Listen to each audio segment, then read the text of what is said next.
Hello and welcome to another Drive-In Double Feature. I'm Ryan, I'm Nathan. and this is the podcast where we talk about two movies a week every Tuesday and Thursday. But before we get into anything at all, we have a Patreon over at patreon.com/Drive-In Double Feature podcast. You know, Nathan, I was at my local department store, Oh, because those are still a thing, oh yeah. like, J.C. yeah, Penney, Sears. yeah, Sears, I just all of them. Mm-hmm. I just walk around there for fun, just because there's great deals all to be had. Always, yeah. And I'm Was all it busy? Those places are always so busy. slammed, Mm. Nathan, slammed. Yeah. Couldn't Well, hardly. All the changing rooms had a mile long line. mm-hmm. The tools People are section. people wanted their new Sunday best. Yeah. But anyway, I saw somebody in the corner of my eye. They were stealing, Nathan. They were shoplifting, Oh no. and I told them you should never ever shoplift. And I said, do you have any other hobbies? And they're like, well, I do have one other hobby. And the shoplifter said, there's this podcast and they have their own Patreon, Drive and Double Feature Podcast. It's only $5 a month. And I get all types of exclusive content, some fun games, fun conversations, just so much fun to be had around. And I recommended that they go home and listen to that instead of stealing.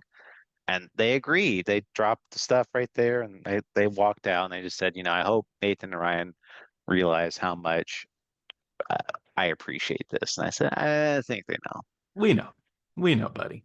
Don't shoplift, please. Yeah.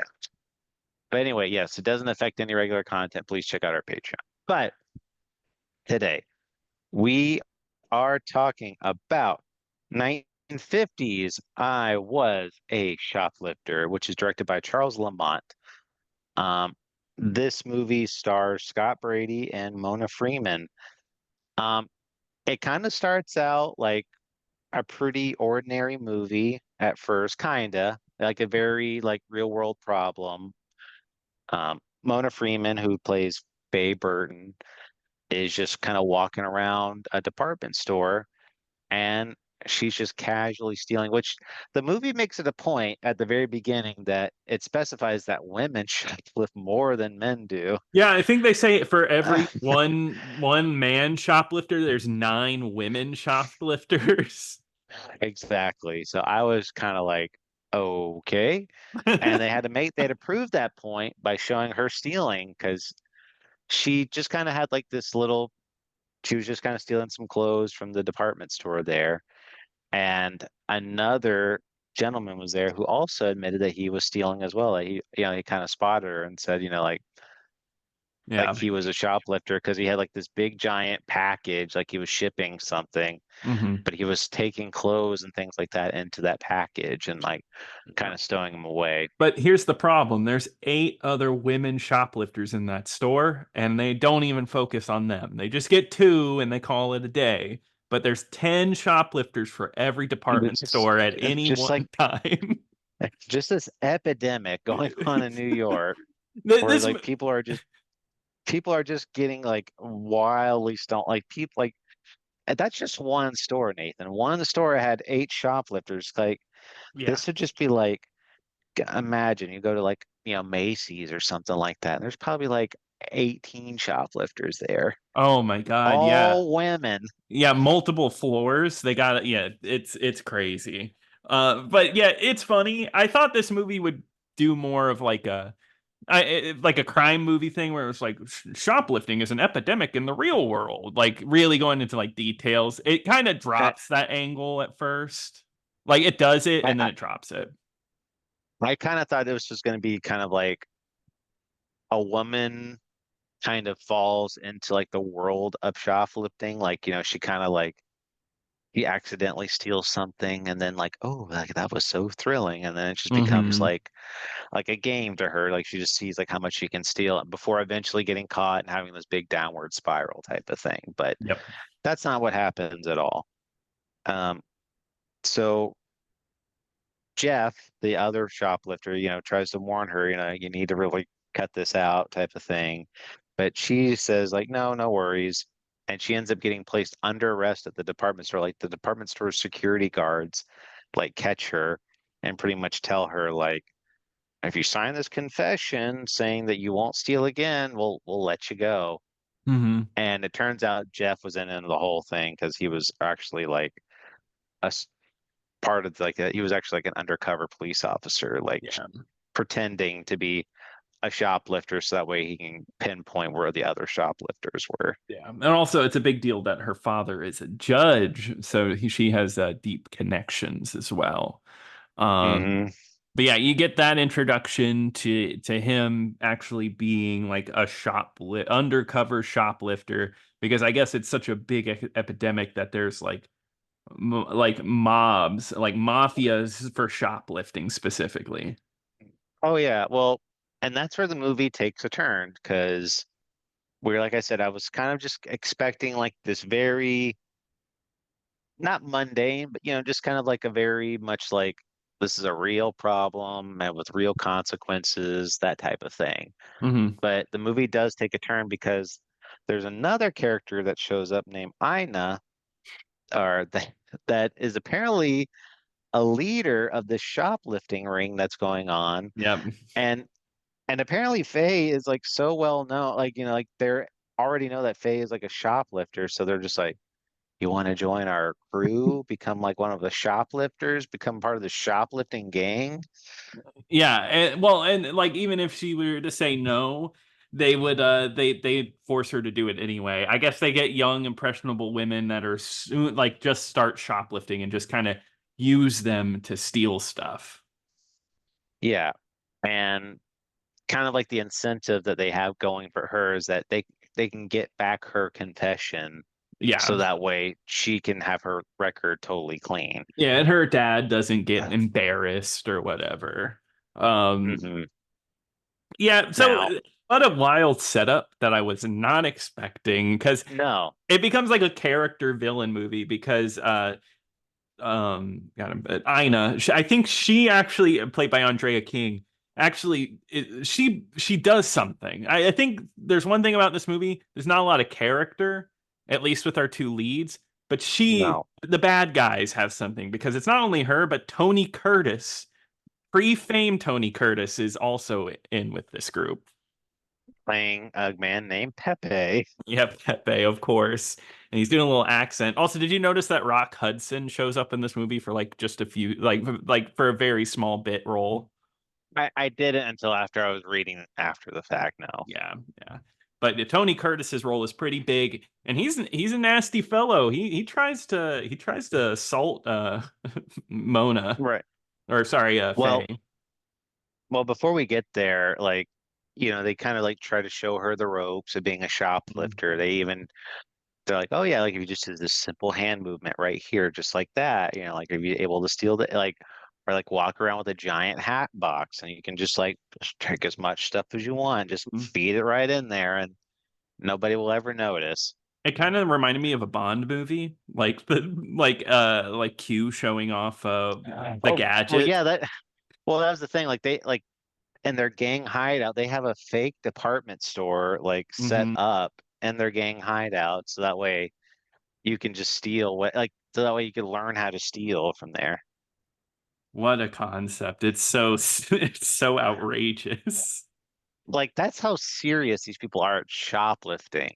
Now, I'm just like, how much money is there into like this big shoplifting ring? Because I mean, for me, it would be like for you to have to do something like you'd have to steal like some really Oh powerful, yeah. like really, really wealthy stuff there. But they're only stealing, like clothes and things like that. But so I guess that's why they have to have like this big shoplifting ring going on. So that way they steal like a bunch of little things and then adds up over time potentially. I'm not Yeah. sure what the end game was there. I think that, because I do think shoplifting rings are actually a thing. I do think there's like groups that do shoplift and fence it to each other. And I think that's how it works. I think you steal a bunch of little stuff because that's the stuff you get caught with, then you're not going to be in too much trouble. Even though she had to sign a confession for stealing some clothes, so I don't know. Um, But yeah, I can't believe that like a training course for all of this, and it's just for stealing clothes and things like that. You think like they would use these skills in the training course to steal something like diamonds, jewelry, but nobody hits up a jewelry store. No. And like you said, I'm assuming it's just so that way people they won't steal like jewelry because jewelry is a lot more traceable. It's a lot more heavily monitored. If you're Mhm. stealing like a pair of slacks or like a dress or something like that, nobody's really gonna notice. Yeah, that's true. So there's realism here. That's all I'm hearing. Oh, that's so real. I mean, like you said, I do think there are shoplifting rings. Like I Yeah, know that that's a thing, but this one seems a little like it's too well thought out, like way too elaborate for like yes, this sort of thing. it's far-fetched. It's completely far-fetched. This movie like takes what might be a little issue and makes it a movie-sized issue because it's seriously not that big of a deal. I mean, like I know for department stores, I'm sure it sucks to have stuff stolen from you, but they treat this like end of the world, like you just stole like a pair of pants or something. Where I think even today, like if you steal something like that, you don't really get into serious trouble. It's like you have to hit a certain money limit to get in like serious trouble. Uh, I'm not like advocating for anything. Nathan, like when I go to Taco Bell, there's nothing stopping me from taking those sauce packets. No, don't say that on the podcast. But I do take Yeah. straws. You just walk right in there, you take one single sauce packet. It's like they won't even know what happened. Well, that You disgusts just me.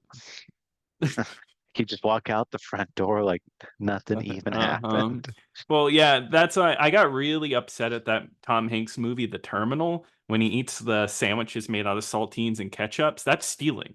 That is completely stealing. And Stanley Tucci should have got him kicked out of the airport over something like that. Yeah, I think he should have been shot. I think so. What is he doing in this airport for that long?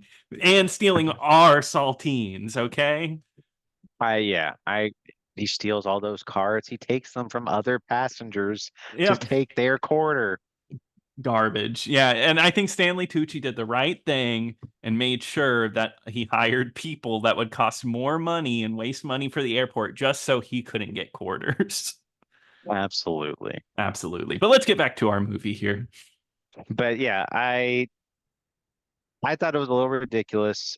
There is some other noteworthy stuff, like you said, Tony Curtis is a very evil man on this one. Like he tries to Mhm. sexually assault Faye, and Yeah.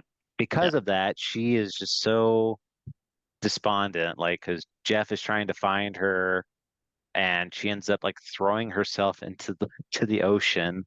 Yeah, which And is a crazy scene. It's actually really well shot, in my opinion, where she's running out into the ocean. yeah, and Jeff has to go save her from essentially killing herself. Because Yeah.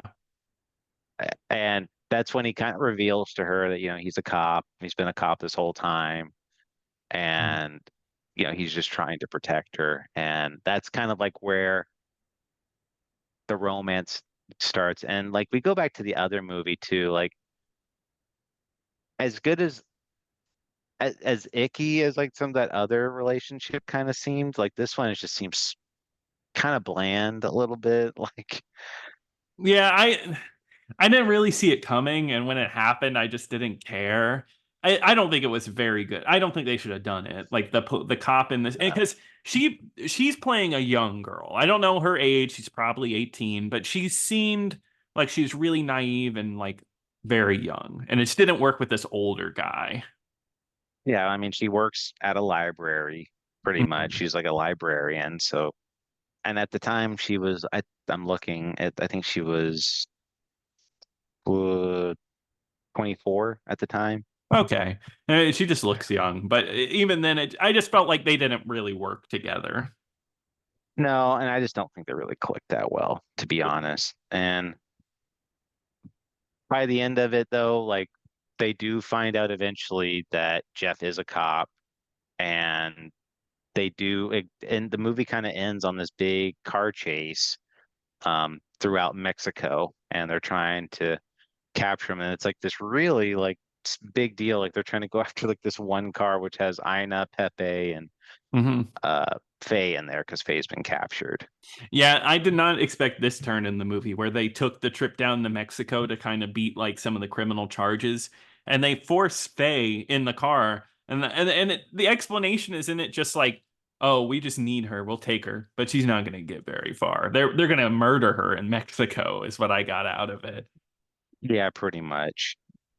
But at the end, they're able to stop the chase, no problem, and Faye and Jeff do finally end up together. What Thank a God. what a bad ending. That where it It's just ends on the romance. Like it's so cliche. I mean, of course it that was going felt to end that way. so that that was probably like my least favorite part about this movie is that it felt so forced. Yeah, it would have been so much more fun if they leaned into the shoplifting or like I mean, I guess I understand why they can't do this, but I would have loved a shoplifting tutorial type movie where it's more about her training to be a shoplifter. They would never do this, but that sounds like way more fun than being You forced just into this romance. Did you just want some tips, Nathan? I did, yeah. I went on YouTube and looked some up afterward. How to shoplift. How do I shoplift at J.C. Penney? Something like that. It's the store Walk specific. around walk around with a big hat box. Oh, and then shove stuff into it. Yes. Yeah, Yeah. But no, yeah, that ending's pretty bad. And it makes for a movie. What is this movie? It was like 74 minutes. it's not long, no. Yeah, it went by very quick. And this to me just felt like kind of a throwaway movie in a way. Just like a movie that what got made just to like maybe get some butts in the seat, and then there really wasn't a ton of thought put into it. Which is a little sad because I do you know what Charles Lamont also made? He Uh no, go ahead. he made the Abbott and Costello monster movies. And Costello made Meet the Frankenstein, Meet the Mummy, those movies. So he's got quality behind them. He also has garbage. He also made those baby burlesque movies with Shirley Temple when she was like a child, which those aren't good. Ew. Yeah, exactly. Which yeah, so he has both good and bad. But this just feels like I don't know, a throwaway movie is my best explanation for it. Yeah, it's fine. It's not like I don't know, like do I would I recommend this? Like No, at least I wouldn't. I don't think I could go up to someone and be like, yeah, watch this one. I don't really think it's worth that. it's nothing exceptional and Yeah. it kind of makes me like because there's nothing like in here that's awful in my opinion. There's No, no. nothing, but it's a really forgettable movie. Like even right now, like I'm trying to remember like certain phrases or lines that characters say, and I'm kind of drawing a blank a little bit. Same And here. I saw the movie, like 2 days ago. So I overall, it's not a bad movie, but it's completely, like you said, it's very throwaway, very forgettable movie. I probably would not say watch it, so I would not give it a recommend. This is a movie where the title's better than the movie itself. It has a title that really draws you in, and I think that's why I had it on my watch list. It's like, oh, that's funny. I kind of like the idea of that. And then you watch it and it's just very bland. Just a bland movie. Yeah. Like I said, I don't think anything's like horribly bad. Nothing's really great either. So it's not like you can laugh at it for being bad, but you also can't really like sit there and be like, oh, that was riveting the whole time. So it's why it's not a recommend, but it was just kind of an all right movie. Add it to the all Yeah. right category. At least it wasn't bad. We need that as a rating. It's all right. Exactly. It's fine. Um, yeah, I think that's it. Uh, I had a hard time digging into my brain. I also only watched this like 2 days ago. Well, I think we did pretty well nonetheless, but Hmm. that's going to do it for this one. So, Nathan, what are we going to be talking about next time? All right. Well, Ryan, on Tuesday, we are going to be talking about Brain Smasher, a love story from So, 1993. And that one is on YouTube. But Ryan, what are we talking about on Thursday? Well, Nathan, this is a movie that I've been interested in watching for quite a while. I mean, I've been wanting to watch this movie for a very long time. Okay. And I think it's finally time that I sit down and watch it. We are going to be talking about the movie Hudson Hawk. Oh, hell yeah. I've always wanted to watch that too. So that one is streaming on Netflix right now. Awesome. Perfect. Well, if you have any thoughts and opinions, please email us over at drivein-double-feature-podcast@gmail.com. Don't forget to check out our Patreon at patreon.com/drive-in-double-feature-podcast and check out our YouTube channel, youtube.com/drive-in-double-feature-podcast. But till next time. Until next time.